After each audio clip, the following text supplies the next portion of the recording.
चलिए एवरीवन, नमस्कार। कैसे हैं आप लोग? मैं Santosh Kumar, smart mobile solution से। तो अभी हमारे पास एक फ़ोन है, आप देख पा रहे होंगे कि MI का पोको X3 Pro है। इस पे हम देखेंगे कि डेड फ़ोन है, क्या दिक्कत है। तो सबसे पहले हम फ़ोन को चार्जर से कनेक्ट कर रहे हैं। चार्जर से कनेक्ट करने के बाद आप देख पा रहे होंगे कि हमारा जो आई चार्जर है उसमें 0.1 मिली एम्पियर का कंजप्शन है। आप देखिए आई चार्जर को 0.1 मिली एम्पियर का कंजप्शन है। तो आखिर 0.1 मिली एम्पियर का जो कंजप्शन होता है, इस तरह के कंजप्शन में हमारे फ़ोन में क्या प्रॉब्लम आती है? तो ये प्रॉब्लम तब आती है जब आपका चार्जिंग आईसी का जो कम्युनिकेशंस है वो CPU से नहीं हो पाता है। चार्जिंग आईसी हल्की सी इनेबल होती है, फिर से डिसेबल हो जाता है। तो इस तरह के प्रॉब्लम को हम किस तरह से सॉल्व करेंगे, बने रहिएगा हमारे साथ लगातार, ठीक है। कुछ ना कुछ सीखने को आपको अवश्य मिलेगा। तो हम सबसे पहले फ़ोन को डिसेंबल कर लेते हैं, खोल लेते हैं। डिसेंबल की जो वीडियोज है उसको हम थोड़ा सा हटा दिए हैं ताकि आपको समझने में आसानी हो, ठीक है। तो आगे हम डायरेक्ट मदरबोर्ड के ऊपर, यहाँ से आने के बाद हम चेक करेंगे जो हमारा सर्किट है। आप देख पा रहे होंगे सर्किट को कि काम किया हुआ सर्किट है। सर्किट्स पे जो है वो काम किया हुआ है। तो सबसे पहले आप थोड़ा आई स्कैन कर लीजिए, देख लीजिए एक एक चीज़ों को कि आखिर क्या काम हुआ है। उसके बाद हम इसे चेक कर लेते हैं एक बार DC पावर मशीन के ऊपर, ठीक है। तो अभी आपको हमारा DC पावर मशीन का स्क्रीन दिख रहा होगा जो कि 4.1 वोल्ट पे सेट है और 2 एम्पियर पे। तो यहाँ से हम क्या करेंगे, एक बार बोर्ड को पुनः हम फिट कर लेते हैं फ्रेम के अंदर और एक बार हम DC पावर सप्लाई मशीन की केबल को कनेक्ट करते हैं।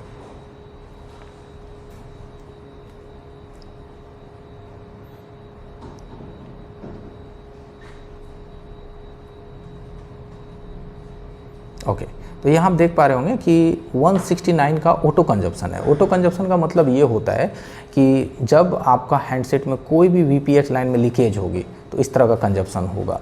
और जब बोर्ड छेड़छाड़ किया हुआ आता है, काम किया हुआ बोर्ड आता है, तो उसमें क्या है ना कि शॉर्टिंग लगी रह जाती है, प्रॉब्लम उसमें बना रह जाता है। यहाँ से देखिए इसमें ऑटो कंजप्शन आपको दिख रहा होगा, ठीक है। देख रहे हैं यहाँ पे ऑटो कंजप्शन आपको दिखाई दे रहा होगा कि फ़ोन आपका ऑटो कंजप्शन ले रहा है, ठीक है। तो अगर इस तरह की ऑटो कंजप्शन बने तो आपके फ़ोन में लीकेज होता है। हाँ, एक बात और बोलूँगा एवरीवन, ऑन ऑफ बटन को भी चेक कर लीजिएगा। अगर आपके फ़ोन की ऑन ऑफ बटन में पानी चली गई होगी या ऑन ऑफ बटन के आसपास में वाटर इफेक्टेड होगा तो भी आपकी फ़ोन ऑटो कंजप्शन लेगी। तो ये चीज़ भी आप एक बार चेक कर लिया करें। तो यहाँ से देखिए फ़ोन हमारा ऑटो कंजप्शन पे है। अब यहाँ से देखिए अगर हम निकाल लिए हैं तो ऑटो कंजप्शन बंद है। अभी देखिए बोर्ड बाहर है ना, अब नहीं है ऑटो कंजप्शन। इसका मतलब क्या था, देखिए बिल्कुल भी नहीं है ना ऑटो कंजप्शन। यहाँ पे देखिए कोई भी कंजप्शन नहीं है। इसका मतलब है ऑन ऑफ बटन इस फ़ोन का शॉर्ट था। तो एक तो सीन है कि ऑन ऑफ बटन इस फ़ोन का शॉर्ट है, ठीक है। देखिए अभी क्या है कि अभी कोई ऑटो कंजप्शन नहीं है और जब हम इसको फ्रेम में लगाते हैं तो ऑटो कंजप्शन हमारा आने लगता है। इसका मतलब कि इसका ऑन ऑफ बटन का जो पत्ता है, फ्लैक्स है, वो भी शॉर्ट है। साथ ही साथ मदरबोर्ड पे भरपूर काम करी हुई है, पूरा एकदम छेड़छाड़ किया गया है सर्किट, ठीक है। सर्किट जो है वो पूरी तरह से छेड़छाड़ करी हुई है। अगेन आपने देखा, देखो बिल्कुल भी कंजप्शन नहीं है। इसका मतलब है इसका जो काम है वो हमारा CPU से करना पड़ेगा, हमें VPH लाइन को छूने की ज़रूरत नहीं है। जैसे जो DC to DC IC है उसको आपको टच करने की कोई आवश्यकता नहीं है, ठीक है।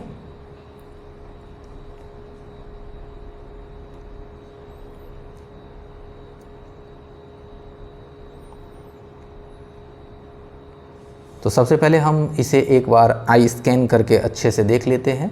एक एक एरिया को हमें अच्छे से चेकअप कर लेना है कि कहाँ पे क्या कोई शॉर्टिंग, गंदगी, कुछ ऐसा चीज़ तो नहीं है, ठीक है। जैसे यहाँ पे देखिए प्रिंट उखड़ी हुई है, इसे भी हमें चेक करना है कि भाई इस प्रिंट के निकलने में कोई कंपोनेंट तो नहीं निकल गया, ठीक है। यहाँ पे देखिए कुछ कंपोनेंट्स हल्का हिला हुआ है, कुछ शॉर्टिंग जैसा फील आ रहा है, ओके। तो इतने ज़्यादा बुरे कंडीशंस इसलिए होते हैं एवरीवन, जैसे आप ना यूट्यूब पे देख करके काम कर रहे हो। आप क्या कर रहे हो, फ़ोन को रिपेयर करने की कोशिश करो, बट आप यूट्यूब का सहारा ले रहे हो कि भाई हम यहाँ से देख कर कहीं फ़ोन को रिपेयर कर लेंगे, तो नहीं होगा ना। एक शील्ड उखाड़ने की भी एक कला होती है। एक आप कले से अगर आप एक शील्ड को भी निकालोगे ना तो एक प्रिंट भी आपकी मिस नहीं होगी। तो उसके लिए आपको सीखनी पड़ेगी। तो यहाँ पे नहीं, हमारा नंबर दिया गया है, ऑफिशियल नंबर, या फिर मेरा भी नंबर है, आप हमें कॉल कर सकते हैं। रिपेयरिंग के रिगार्डिंग कोई भी आपके मन में डाउट हो, क्वेश्चन हो, आप हमें बेहिचक फ़ोन कीजिए कि सर एक फ़ोन है, मुझे रिपेयरिंग सीखना है, हम आपको बताएंगे। ठीक है। तो सबसे पहले हम क्या करेंगे, मदरबोर्ड को कम्प्लीटली क्लीन कर रहे हैं, वॉश कर लेते हैं, जिससे हमें अच्छी व्यू आएगी। तो हमने इसे क्या किया, सबसे पहले बोर्ड को अच्छी तरह से फ्रेश कर लिया है। अब हम इसे पीसीबी स्टैंड में फिक्स करेंगे।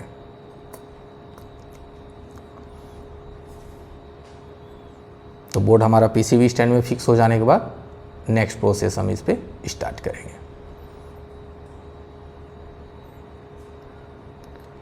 जो भी काम करना है एवरीवन, आपको तरीके से अगर करना है तो एक एक चीज़ जब तक आप सीखेंगे नहीं तब तक आप इसे तरीके से नहीं कर सकते। आप लोग ज़्यादातर फोकस देते हैं चार्जिंग मैक, स्पीकर, रिंगट, है कि नहीं, जो कि मार्केट में हर कोई करता है। आपको वो काम करनी चाहिए ना जो कोई नहीं करता है, तभी आपके पास नए कस्टमर्स बनेंगे। ठीक है। तो हम यहाँ से आईसी का हल्का सा नोज मार्क हमने दे दिया है कि कहाँ पे हमारा किस तरफ से आईसी आपकी लगी हुई है, ताकि बाद में कोई कन्फ्यूजन ना हो। सबसे पहले हम इसका क्या करेंगे, सीपीयू रिमूव करेंगे।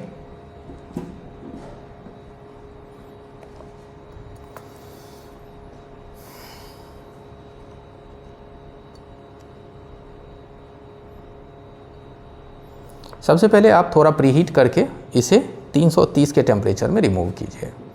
ऑलरेडी सेट पे बहुत सारा काम किया हुआ है, तो हमें दूसरे के काम पे ट्रस्ट नहीं होता जब तक मैं अपनी हिसाब से ना चीज़ों को फिक्स कर लूँ।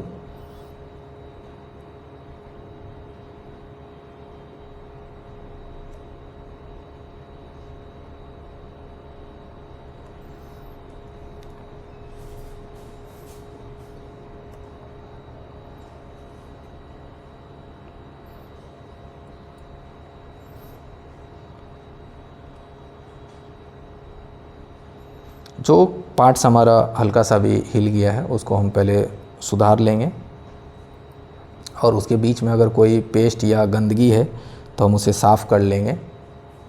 और इसके बीच में क्या होता है ना, ब्लैक ग्लू रहती है, तो उस ग्लू के वजह से भी कई बार क्या होता है कि मान लीजिए कोई कंपोनेंट्स हिल गया है तो वो उसके बीच में वो फंसा हुआ रहेगा, तो आपको लगेगा कि वो जुड़ा हुआ है। तो हमें उसे ना कंफर्मली क्लीन करके समझ लेनी होती है कि वो वाकई ही जुड़ा हुआ है या नहीं जुड़ी हुई है।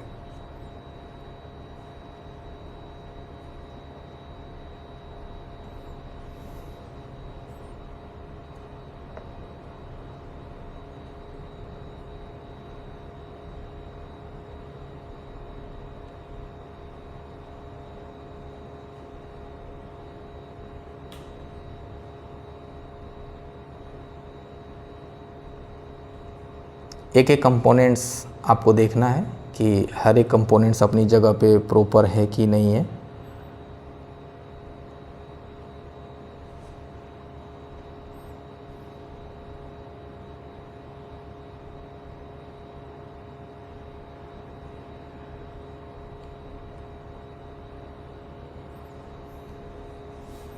सबसे पहले हम सीपीयू के पास आ जाएंगे। इसके बीच में कैपेसिटर होता है, तो आप लोगों को लगता होगा कि अगर कैपेसिटर ना हो तो क्या बात बनेगी। कैपेसिटर से कोई इशू नहीं है, वो कैपेसिटर ना भी हो तो कोई दिक्कत नहीं है। सबसे पहले हम डिसोल्डर वायर से इसके ऊपर वाले हिस्से को क्लीन कर लेंगे।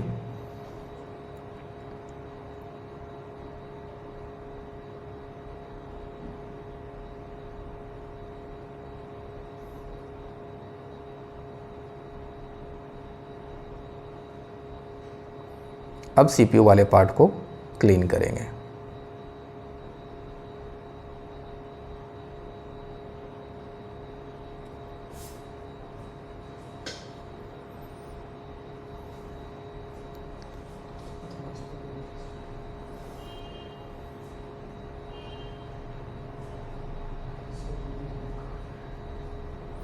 डिसोल्डर वायर जब भी आप लोग चलाइए तो कोशिश कीजिए कि आपको रोजिन में हल्का सा भिगा के चलाना है। इससे क्या होगा, डिसोल्डर वायर आपकी एकदम बिल्कुल ही स्मूथ चलेगी।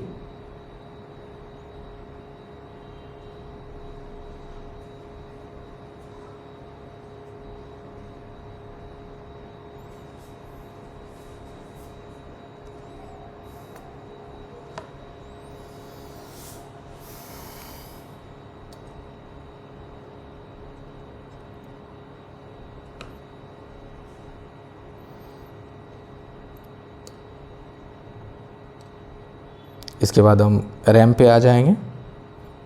रैम को भी हमें क्लीन कर लेना है।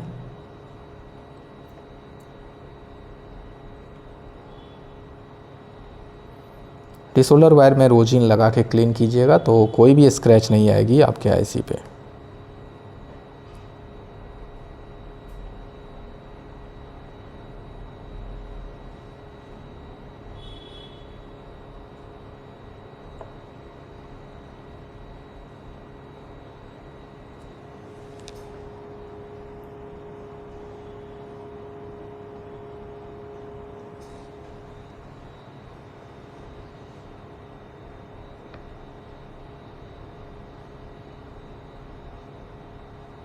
अच्छी तरह से सफाई कर लेंगे कॉटन से।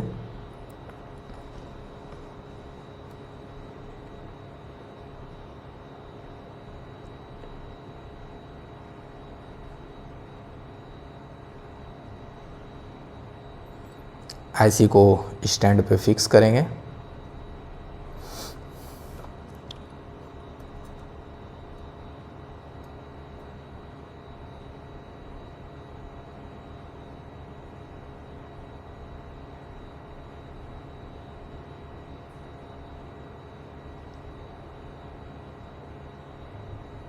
आपको इसके कॉर्नर में हल्की सी ग्लू नज़र आ रही होगी साइड में,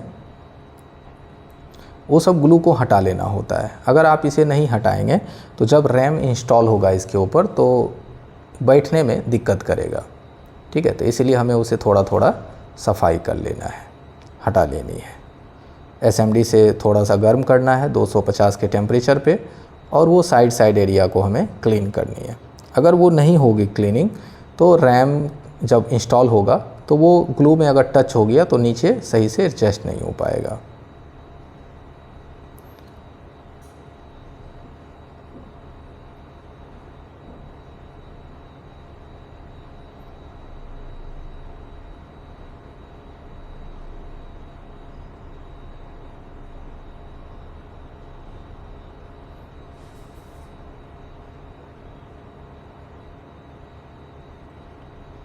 हल्के हाथों से सफाई करें 11 नंबर ब्लेड के माध्यम से।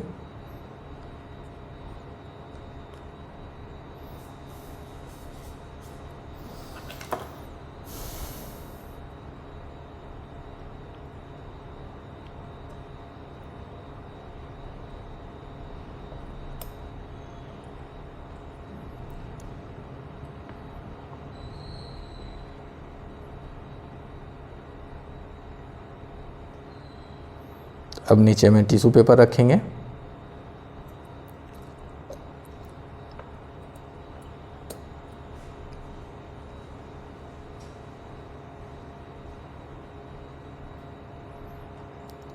स्टेंसिल से अलाइनमेंट कर लेना है अच्छे से। और एक चीज़ ध्यान रखिए, स्टेंसिल बिल्कुल क्लीन होनी चाहिए। स्टेंसिल में थोड़ा सा भी आपको कचरा नहीं रहने देना है। अगर हल्की सी भी कचरा रहता है तो उसे फ्रेश कर लें।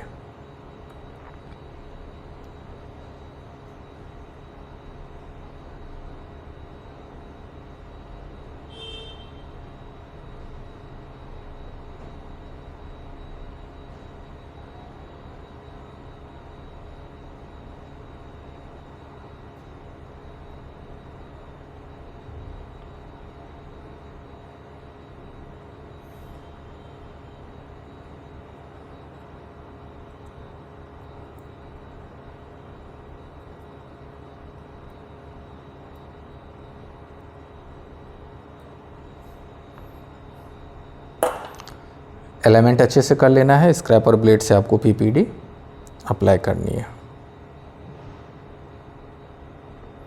पीपीडी 183 का हमेशा यूज कीजिए। 183 पीपीडी जो है वो सॉफ्ट भी होता है और पकड़ भी इसकी अच्छी खासी होती है मदरबोर्ड के प्रति।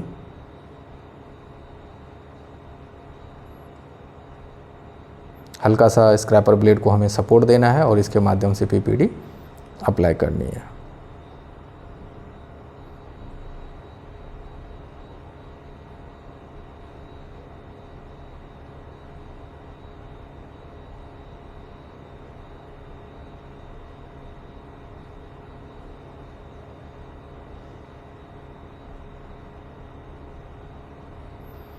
280 का हीट लेंगे, 280 का।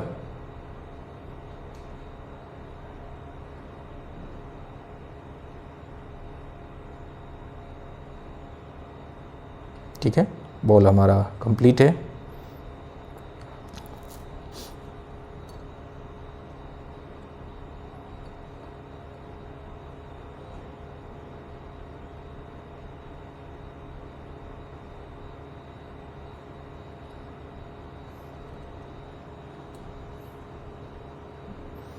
इसके बाद इसे हम हल्की सी फ्लक्स दे देंगे। अगर जहाँ पे बॉल हमें लगे कि उतना अच्छा से जॉइंटिंग नहीं बना है तो हल्की सी फ्लक्स आपको दे देना है और हल्का सा फ्लक्स दे करके उसे हल्का रीहॉट कर लेनी है, जिससे बॉल जो है वो अच्छी तरह से मेल्ट हो जाती है।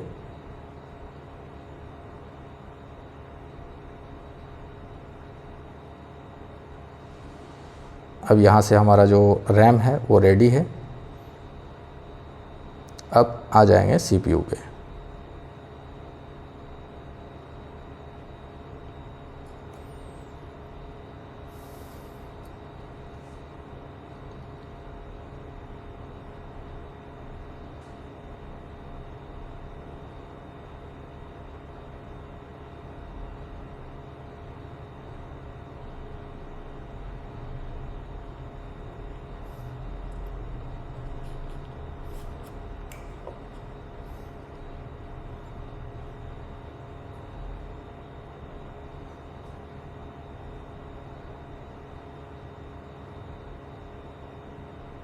अच्छे से एलिमेंट करेंगे।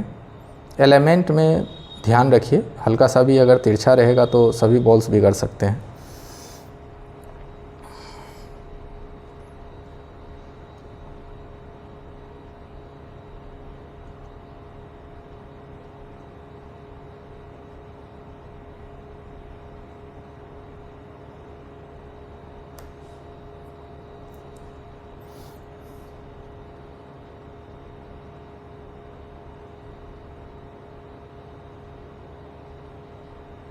बबलिंग चेक कर लेंगे, कहीं पीसीबी जो हमारा स्टेंसिल वो बबलिंग तो नहीं कर रहा।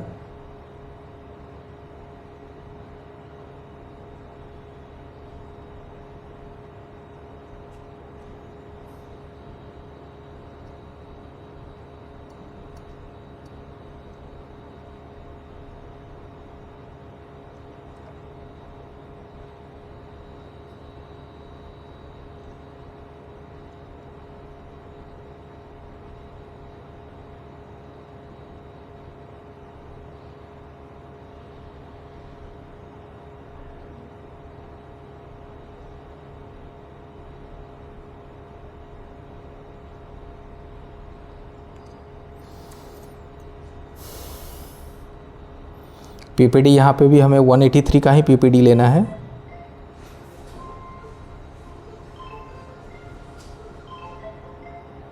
वन 183 का पीपीडी लेना है।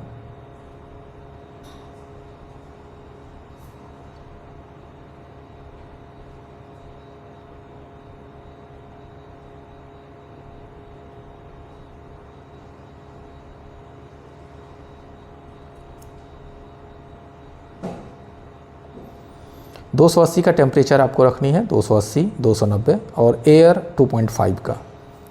डिपेंड करता है कौन सा एसएमडी आप यूज कर रहे हैं। ऐसे आप ज़्यादातर रिपेयरिंग के लिए क्विक 857 DW प्लस का इस्तेमाल कीजिए। अच्छा एसएमडी है आपके आईसी लेवल वर्क के लिए।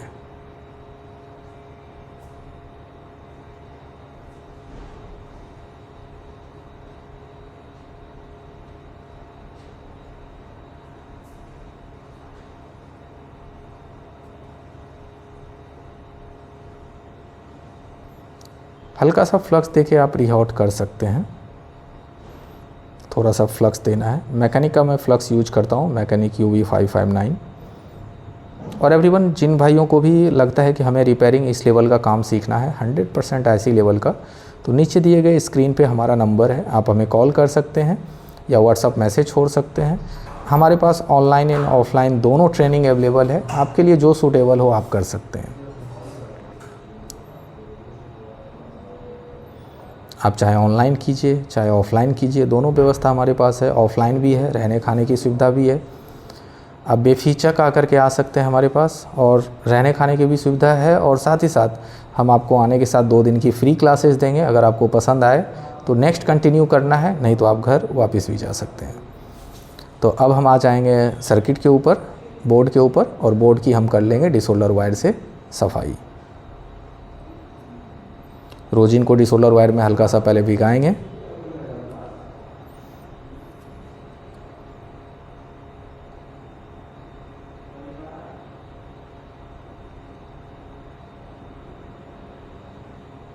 थोड़ा सा गर्म होने देंगे।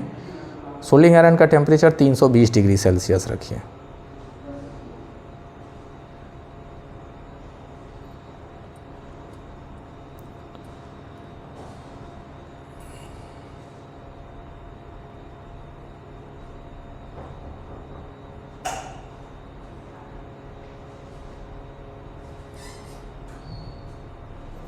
320 से 330 डिग्री सेल्सियस हमें सोल्डिंग आयरन का टेम्परेचर रखना है।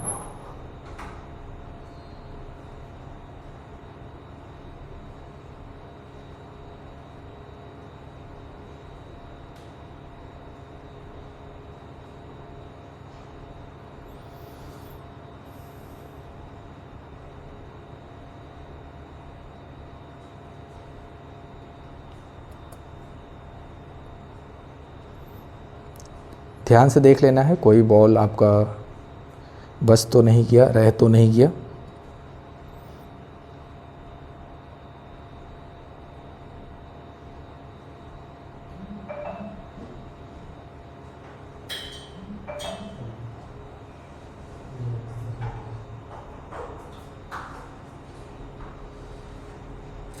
सोल्डिंग आयरन अगर आपका ठंडा हो जाएगा तो आपकी डिसोल्डर वायर फंसेगी बोर्ड में, तो आपको ज़बरदस्ती नहीं खींचना है। अगर थोड़ा सा भी आप ज़बरदस्ती खींचोगे तो वर्किंग प्रिंट्स आपकी निकल जाएगी।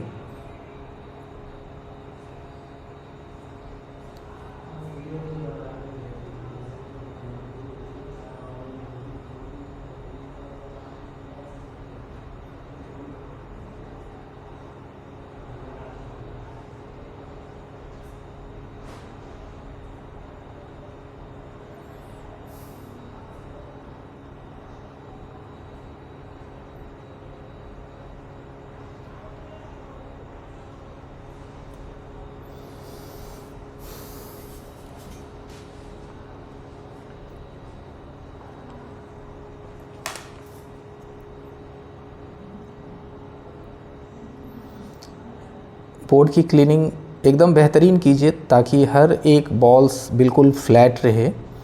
जब ये बॉल बिल्कुल फ्लैट रहेगी तभी आईसी का अलाइनमेंट जो है आपका प्रॉपर होगा और लगने में आईसी खिसकेगी नहीं तो कई बार क्या होता है कि जब आप किसी भी आईसी को इंस्टॉल करते हैं तो वो क्या होता है अपनी जगह से खिसक करके हट जाती है और आपके बने बनाए बॉल्स भी बिगड़ जाती है। बोर्ड की क्लीनिंग बिल्कुल फ्लैट रखिए। नेक्स्ट इसे हम क्लीन कर लेंगे कॉटन के माध्यम से, क्लीनर में भिगा करके।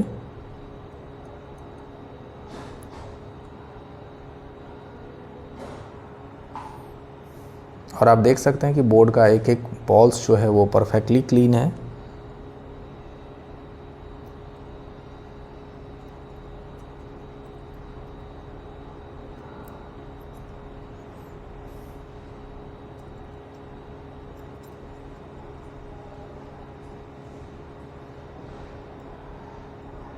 हल्की सी फ्लक्स देंगे मैकेनिक UB559।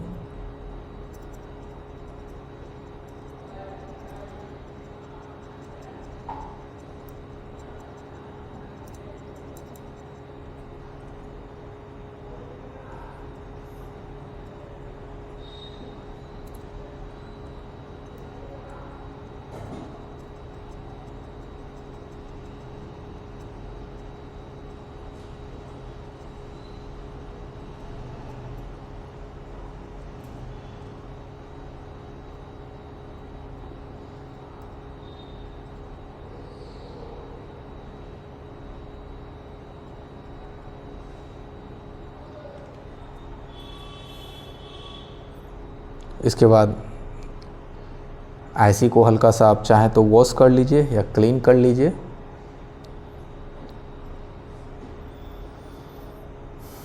हल्का हल्का क्लीन कर लेंगे दोनों को।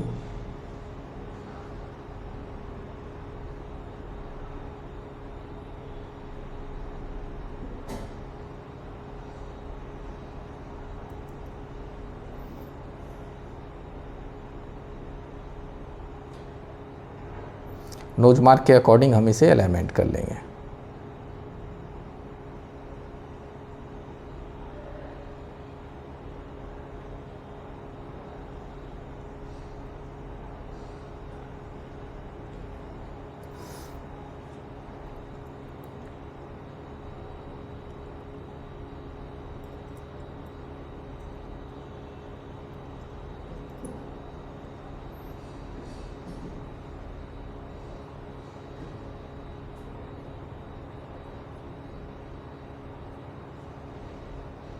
अच्छे से अलाइनमेंट कर लेंगे। शुरू में अलाइनमेंट अगर आप बढ़िया कीजिएगा तो ऐसी एक बार में नीचे बॉल्स जो है अपने पैड के साथ जुड़ जाएगी। शुरू में टेम्परेचर हम 250 का रखेंगे और 2.0 का एयर।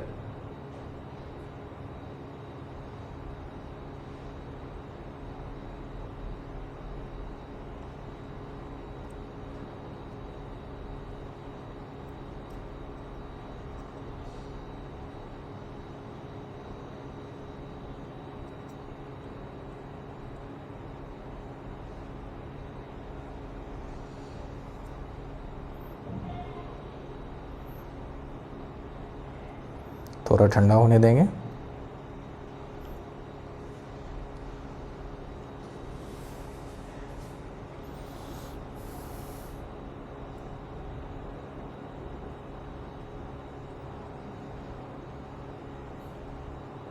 इसके बाद हम थोड़ी सी चेकिंग कर लेंगे।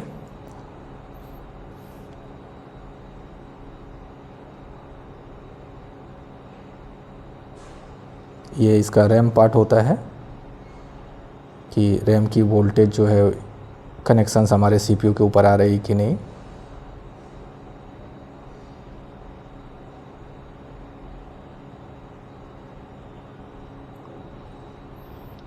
कई बार क्या होता है कि ये लाइन कट जाने की वजह से हमारा जो है वो रीडिंग्स आना बंद हो जाता है और आप रैम लगाओगे तो हैंडसेट फिर भी आपकी 150 या 45 पे स्टक करेगा। हल्का सा तार ब्रश हमें चलाना है थोड़ा सा,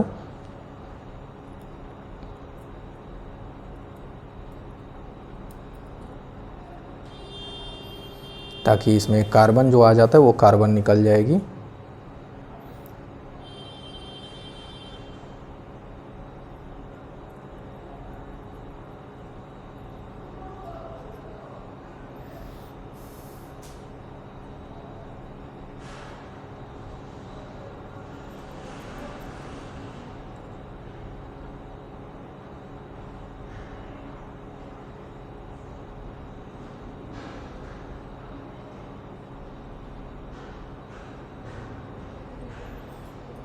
हल्की सी फ्लक्स दे देना है। फ्लक्स का मात्रा हमें थोड़ा कम ही रखना है, बहुत ज़्यादा नहीं देना है। अगर बहुत ज़्यादा दे देंगे तो रैम खिसक जाएगी। थोड़ा कम ही रखना है।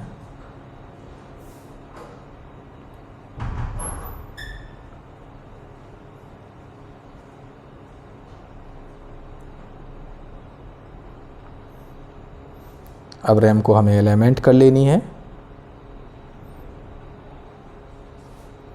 नोज मार्क के अकॉर्डिंग।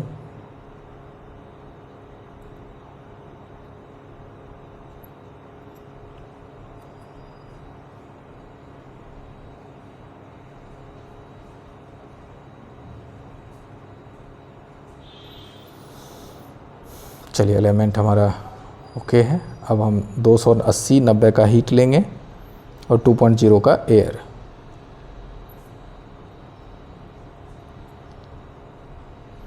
पहले हीटिंग आपको बीच सेंटर में 10 सेकंड 5 सेकंड करना है, उसके बाद एसएमडी को चारों साइड मूव करनी है।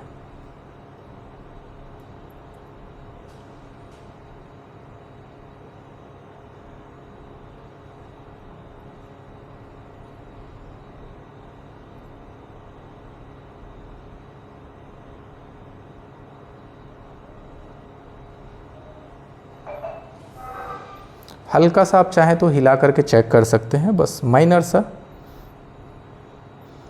ज़्यादा हिलाना नहीं है, मूव करके देखिए, हल्का सा देखिए, थोड़ा सा।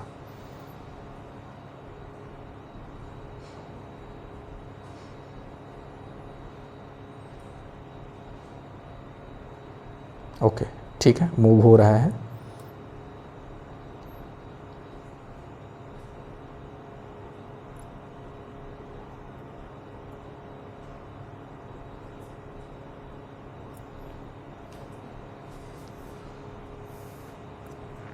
ओके, तो हमारा हैंडसेट कंप्लीट हो चुका है, चार्जिंग देख चुके हैं आप। नेक्स्ट हम लोग फिर मिलेंगे आपसे अगली वीडियो में। Thank you. तो उम्मीद है कि आप लोगों को ये वीडियो पसंद आया होगा। फिर अगली वीडियो में मिलते हैं आपके साथ।